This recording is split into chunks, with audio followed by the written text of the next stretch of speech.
Reserve Bank of India has declared that MSME will get risk-free tags. Actually risk free tag होता क्या है और MSME sector को ये क्यों दिया गया है, और ये सब कुछ रिलेटेड है आत्मनिर्भर भारत अभियान से। तो यही हम लोग आज डिस्कस करने वाले हैं। तो hello and welcome to my channel banking goals.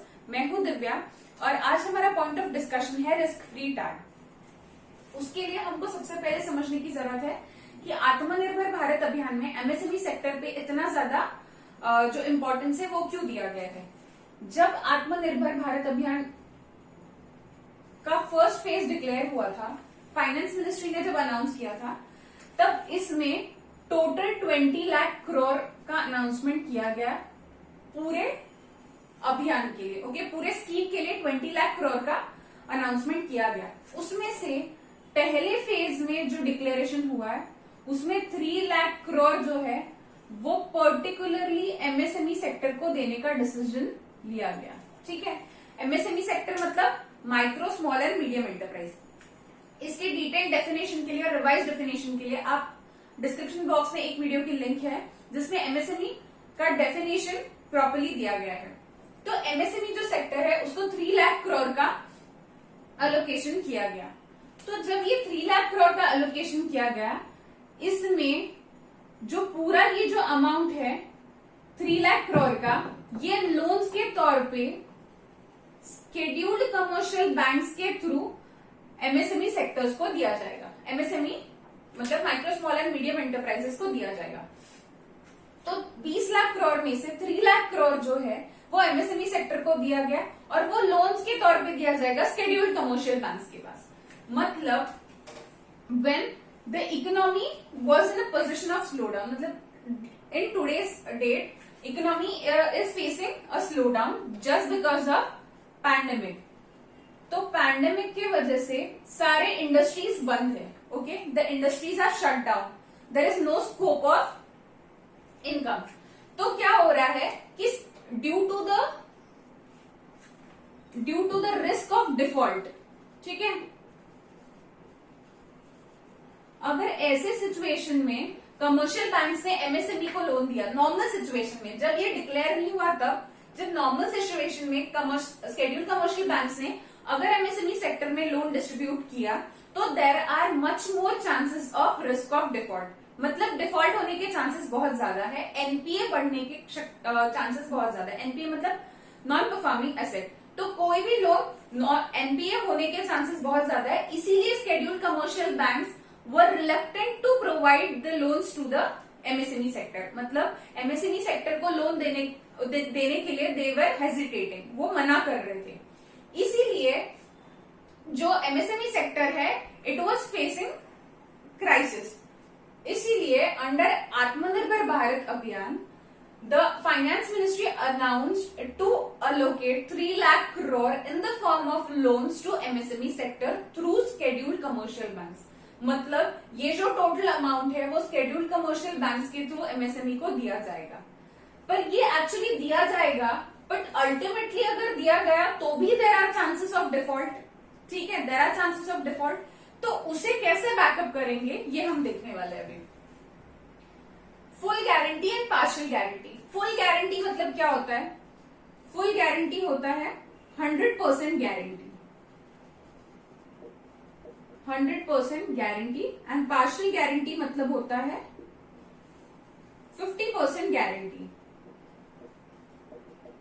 50% guarantee. Full guarantee मतलब अगर डिफॉल्ट होता है, in case default takes place, means if the scheduled commercial bank provide loan to the enterprise and the MSME is not able to repay the loan, and if the default occurs, in such cases the government will pay the default amount, the government will compensate the bank। तो अगर जो MSME है, जो enterprise है, वो अगर loan repay करने में अगर केपेबल नहीं रही तो एट दैट टाइम जो गवर्नमेंट है वो कॉम्पनसेट करेंगी वो बैंक को जो अमाउंट का डिफॉल्ट हुआ है। पूरा कॉम्पनसेट कर दिया अगर 100% तो it is full guarantee. Partial guarantee means 50%, आधा कॉम्पनसेशन बैंक गवर्नमेंट बैंक को प्रोवाइड करेंगे। ये हो गया फुल गारंटी, पार्शियल गारंटी।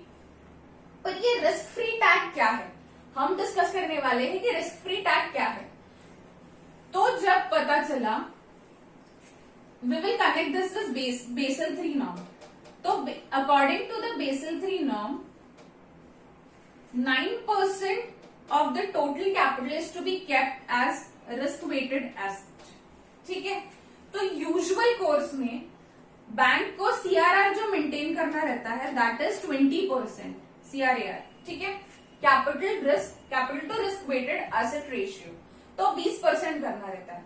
तो अगर नॉट अंडर आत्मनिर्भर भारत अभियान बट इन यूजुअल केस, ठीक है, इन यूजुअल केस जो additional capital V have mention here additional capital, तो जो बैंक है उसे डिफॉल्ट नहीं होना चाहिए, इसलिए 20% जो है वो अलग से निकाल के रखना पड़ेगा। मतलब 9% का रिस्क, टोटल कैपिटल का रिस्क वेटेड एसेट रहेगा 9% और 20% सीआरआर मेंटेन करना पड़ेगा यूजुअल केस में।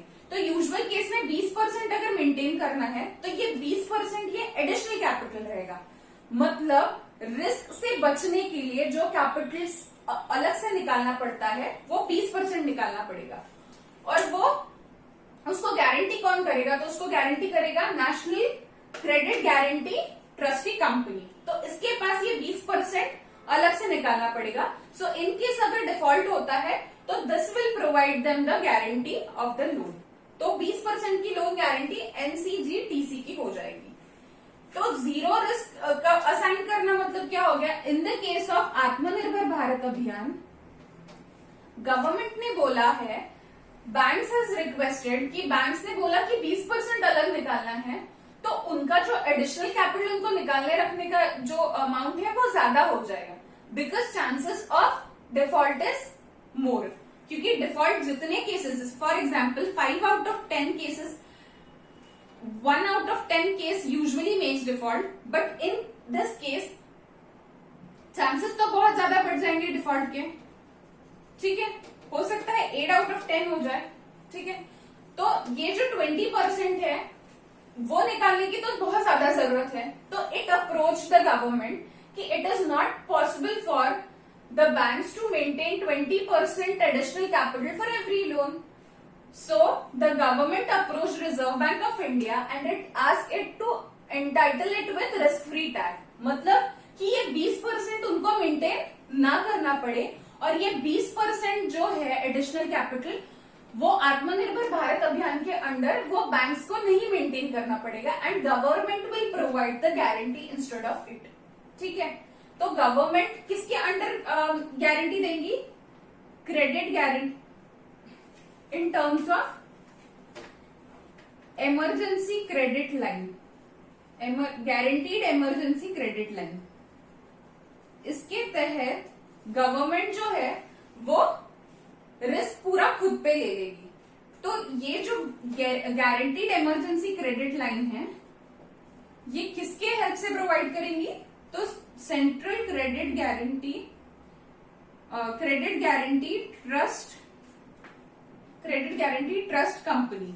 तो ये जो क्रेडिट गारंटी ट्रस्ट कंपनी है जो गवर्नमेंट ऑफ इंडिया और सिडबी का मिला के ये जो ऑर्गेनाइजेशन है उनका शेयरिंग है इसमें, तो it will provide the guarantee of this 20%।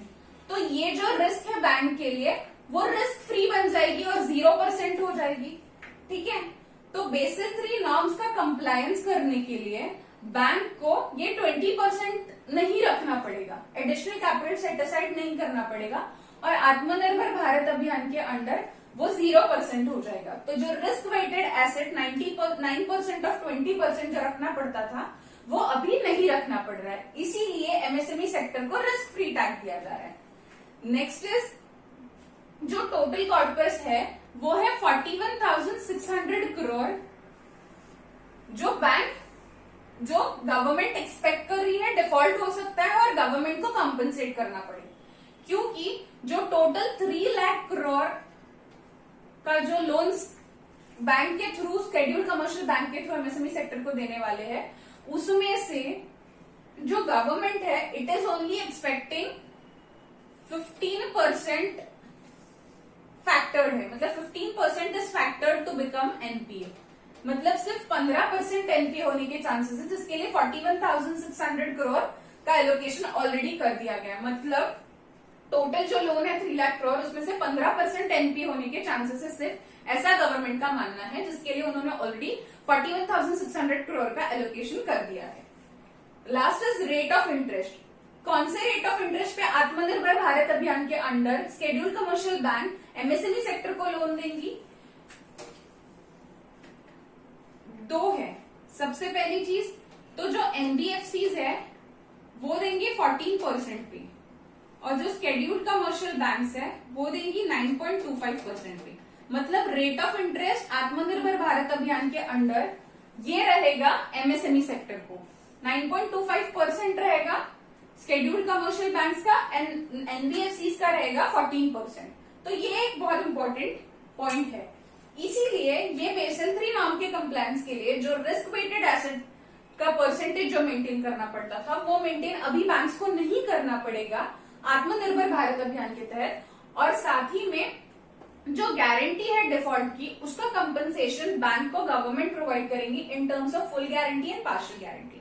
अभी in case of partial guarantee जो मनी लेंडिंग इंस्टीट्यूशन, जो लेंडर्स इंस्टीट्यूशन है, उनको पूरी अथॉरिटी है। इन केस ऑफ 50%, जो बचा हुआ 50% जो है आउट ऑफ टोटल 100%, 50% अगर पार्शियल गारंटी के अंडर आ रहा है जो गवर्नमेंट कर रही है, और जो बचा हुआ 50% है वो लेंडर्स को अलाउड है that they will take it as a collateral security. मतलब 50% की गारंटी के लिए कोलैटरल सिक्योरिटी लेंगे और बचे हुए 50% की गारंटी गवर्नमेंट देने वाली है। कौन से अमाउंट तक देने वाली है? तो it is going to give the partial guarantee up to 200 lakh. ठीक है, 200 लाख तक के 50% की partial guarantee government is going to provide to the banks, and the remaining 50% वो कोलैटरल सिक्योरिटी के फॉर्म में जो एमएसएमई है उनसे ली जाएगी। तो 50% का जो कोलैटरल सिक्योरिटी है वो गवर्नमेंट ने अलाउ किया है, आरबीआई ने अलाउ किया है बैंक्स को लेने के लिए, एंड 50% जो है वो गवर्नमेंट पार्शियल गारंटी के अंडर कवर करेगी। तो अगर इन केस डिफॉल्ट होता है, एनपीए होता है, तो गवर्नमेंट कॉम्पनसेट करेंगी बैंक्स को। इसीलिए गवर्नमेंट की गारंटी होने की वजह से now no bank will refuse for giving loan to the MSME sector, और इस तरीके से एमएसएमई सेक्टर को लोन्स प्रोवाइड होंगे and their working will boost. तो एमएसएमई सेक्टर को बूस्ट प्रोवाइड करने के लिए इस तरीके से पूरा गवर्नमेंट का प्लानिंग किया गया है अंडर आत्मनिर्भर भारत अभियान। और रिस्क फ्री टैग ये एमएसएमई सेक्टर को प्रोवाइड किया जाएगा on the request of finance ministry to RBI. तो आरबीआई बैंक्स को इन्फॉर्म करेंगे कि they don't need to worry and they will back up the guarantee through government. तो ये सब कुछ डिस्कशन का पॉइंट था। Thank you so much for watching the video guys. मेरे वीडियो को जरूर लाइक करें, चैनल को सब्सक्राइब करें और ज्यादा से ज्यादा शेयर करें। Thank you so much.